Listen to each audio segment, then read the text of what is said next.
नए पार्टी में आए हैं, हरी हरी गमछा, क्या लग रहा है यहाँ का माहौल? पार्टी का जो विषय है तो 2024 के लोकसभा चुनाव के समय हम लोक जनशक्ति पार्टी छोड़ दिए। तब से लगातार हम सामाजिक जीवन में रहे, लगातार लोगों के बीच रहे। पर्यटन के क्षेत्र में पर्यटन के विकास के लिए यहाँ के स्थानीय विधायक और सांसद ने कभी सुध नहीं ली। और हम चैलेंज करते हैं आपके चैनल के माध्यम से, हमने कई बार कहा है कि यहाँ के विधायक और सांसद को ये बताना चाहिए कि वैशाली के सर्वांगीण विकास के लिए पर्यटन के क्षेत्र में वैशाली किस तरीके से आगे बढ़े। हाल में एम्स जैसे अस्पताल की स्थापना हो, यहाँ पर एक छोटा सा पीएससी है, यहाँ के लोग इलाज के लिए या तो मुजफ्फरपुर जाते नहीं तो पटना जाते हैं। एक लंबी दूरी तय करनी होती, 50-60 किलोमीटर की दूरी तय करनी होती। तो जब इतना गौरवपूर्ण जगह है और गौरवपूर्ण इतिहास है इस वैशाली का, जिस वैशाली ने गणतंत्र दिया है, वैसे जगह पे हम लोग हैं, तो निश्चित रूप से ये जगह आपसे भी कुछ मांगता है। चुनावी अखाड़ा 2025 विधानसभा चुनाव और जितने भी उम्मीदवार हैं अपने अपने क्षेत्र में घूम रहे हैं। नमस्कार, आप देख रहे हैं बिहार टाइम्स डिजिटल और मैं हूं आपके साथ रूपम। आज मैं वैशाली में हूं और वैशाली विधानसभा में हमारे साथ अजय कुशवाहा जुड़े हुए हैं। हालांकि ये पहले भी हमेशा इंटरव्यू हमारे साथ इनकी चलती रहती थी। ये बात अलग है कि पार्टी अलग थी। नए पार्टी में आए हैं, हरी हरी गमछा, क्या लग रहा है यहाँ का माहौल? और पहले तो बधाई आपको, बहुत बहुत धन्यवाद, और आपके चैनल के सभी दर्शकों को दीपावली और छठ की ढेर सारी बधाई और शुभकामनाएं। और देखिए, पार्टी का जो विषय है तो 2024 के लोकसभा चुनाव के समय हम लोक जनशक्ति पार्टी छोड़ दिए। तब से लगातार हम सामाजिक जीवन में रहे, लगातार लोगों के बीच रहे। और लोकसभा चुनाव में भी हमने महागठबंधन के लिए काम किया था।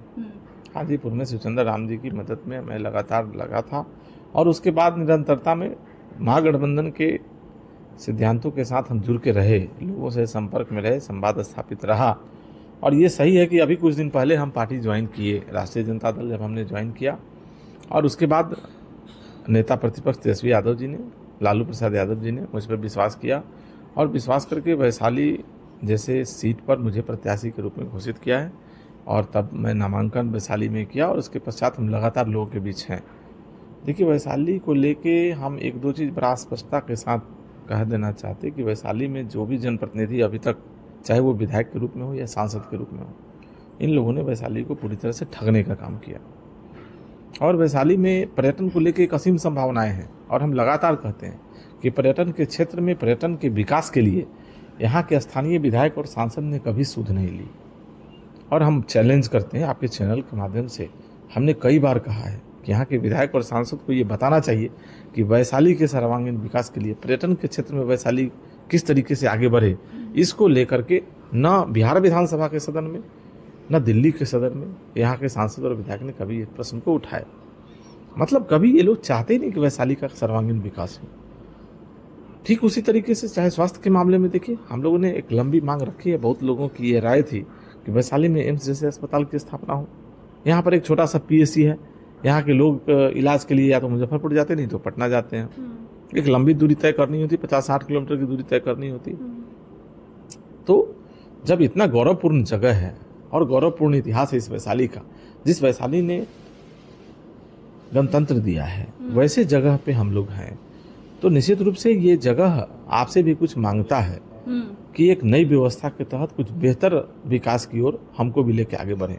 और हम तो पूरी तरह से इस बिहार सरकार को चैलेंज करते हैं और ये बिहार सरकार से इस बात की स्पष्टता के साथ हम उनसे कारण जानना चाहेंगे, सरकार के नुमाइंदे की तरफ से, कि वैशाली की इतनी उपेक्षा, दूसरी तरफ राजगीर को इतना आगे बढ़ाना, बोधगया को इस तरीके से आगे बढ़ाना, क्या ये वैशाली को कहीं ना कहीं इस पूरे दृश्य से अलग करने का षड्यंत्र तो नहीं? वैशाली के लोगों के मान सम्मान के साथ खेलने का वो सिस्टम तो नहीं बना लिया बिहार सरकार के लोगों ने? और इन लोगों ने पूरी तरह से वैशाली को पीछे छोड़ दिया, पीछे ढकेल दिया और ये दो जगह को बहुत आगे लेके जा रहे हैं। लगातार आपने देखा होगा कि कई ऐसी बड़ी बड़ी परियोजनाएं उन सब जिलों के अंदर चल रही है, चाहे वो राजगीर में हो या बोधगया में हो। तो हम लोगों की मांग रही है और यहाँ के लोग इन सब चीज़ों को लेके इसको एक चुनावी मुद्दा बना के आगे बढ़ रहे हैं। और जिस तरीके से महागठबंधन की तरफ से हम प्रत्याशी बनाए गए हैं और जिस तरीके का रुझान है लोगों का, जिस तरीके से स्नेह, प्रेम, आशीर्वाद मिल रहा है, तो निश्चित रूप से एक बेहतर वैशाली को बनाने का विकल्प बन रहा है।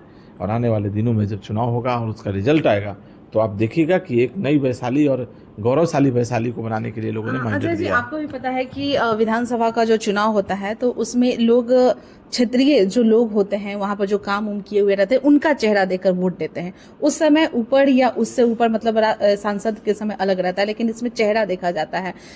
मेरे ही चैनल पे मैं दिखाई भी थी उस समय। यहाँ पर वैशाली की प्रशासनिक व्यवस्था भी बहुत ही डैमेज है, क्योंकि उस समय एक लड़की जो कॉलेज से गायब हो गई थी, उसमें प्रशासन ने भी गलती किया था। और उसमें मैं देखी थी कि हजारों के भीड़ में आप किसी पार्टी में ना रहते हुए भी उस प्रोटेस्ट कर रहे थे। तो कहीं ना कहीं जनता भी तो उतने लोग आपके सपोर्ट में आ ही जाए होगी, चाहे आप आरजेडी में जाए या कहीं पे।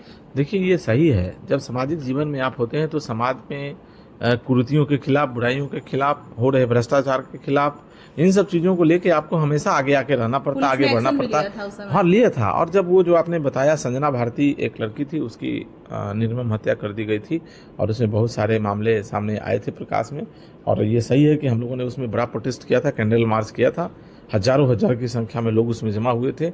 और जब हम लोगों ने कैंडल मार्च किया तब उसमें थोड़ी सी पुलिस की कार्रवाई बढ़ी।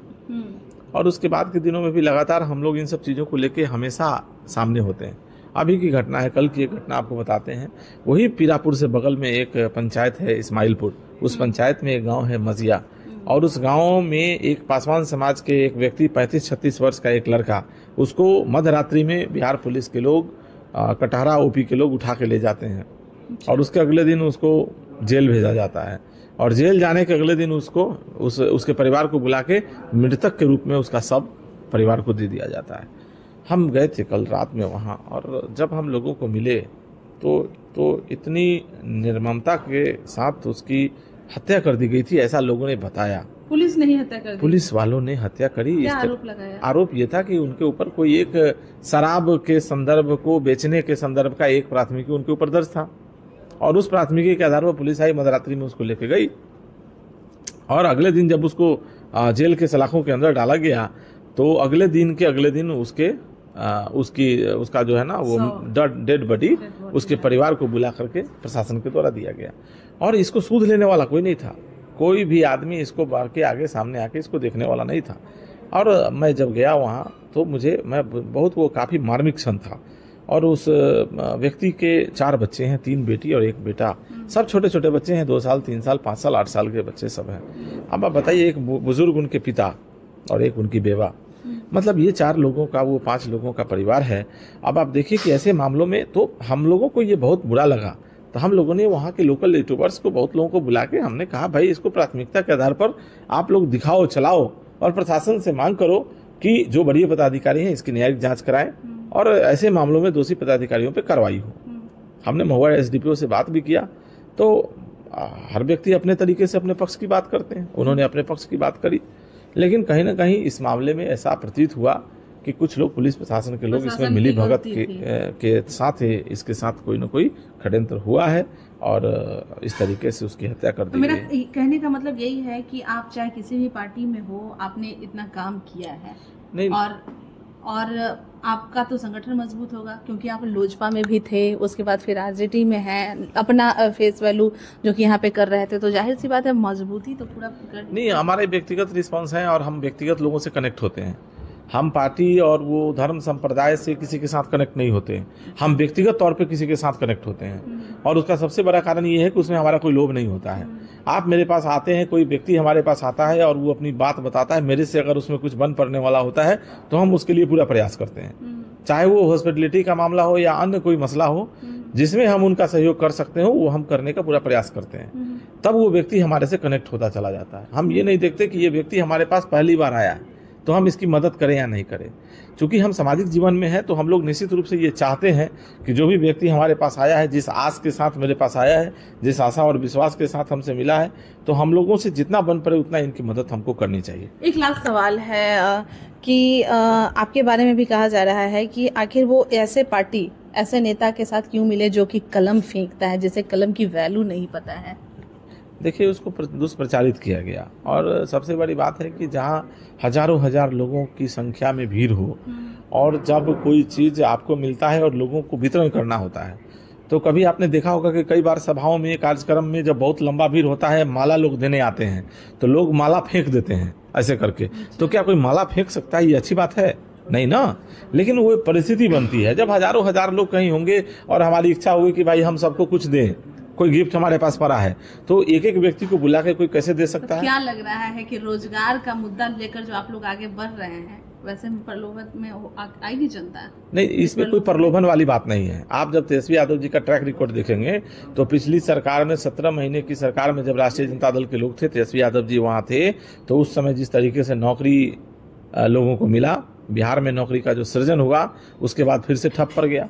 तो आगे आने वाले दिनों में बिहार में किस तरीके से नौकरी लोगों को मिले, रोजगार कैसे लोगों को मिल पाए, और जो लोग पलायन किए हुए हैं उन लोगों को कैसे हम लोग वापस ला सकते हैं, उन सब चीज़ को लेकर के जिस तरीके से तेजस्वी यादव जी ने रोड मैप बना के रखा है, निश्चित रूप में वो काबिल तारीफ है। अगर मौका मिलेगा तो निश्चित रूप से हमारी सरकार बनेगी तो ये सारे चीज़ों पे काम होगा। और तेजस्वी यादव जी ने तो आके सोशल मीडिया के माध्यम से लोगों को बताया है कि भाई हम जितनी भी योजनाओं के बारे में चर्चा हमने किया है अपने मैनिफेस्टो में, वो सब कुछ हमने एक्सपर्ट से राय लेकर के किया है। तो ये चीज़ बड़ा स्पष्ट है। देखिए, अब युवाओं का ये प्रदेश है और युवाओं में तेजस्वी यादव का बहुत बड़ा क्रेज है, और आने वाले दिनों में आप देखिएगा पूरी तरह से एकदम स्पष्टता के साथ आप समझ लीजिए कि पूरा बिहार एकदम तेजस्वी यादव जी को बिहार का मुख्यमंत्री बनाने की दिशा में आगे बढ़ गया है। क्या युवा, क्या महिला, क्या पुरुष, क्या सामान्य, क्या पिछड़ा, क्या दलित, क्या स्वर्ण, मतलब सभी जाति धर्म संप्रदाय के लोगों ने मन बना लिया है। वोट देगा? एकदम देगा, क्यों नहीं देगा? कुशवाहा क्यों नहीं देगा, हमको बताइए? निश्चित रूप से देगा, और कुशवाहा की बड़ी भूमिका होगी।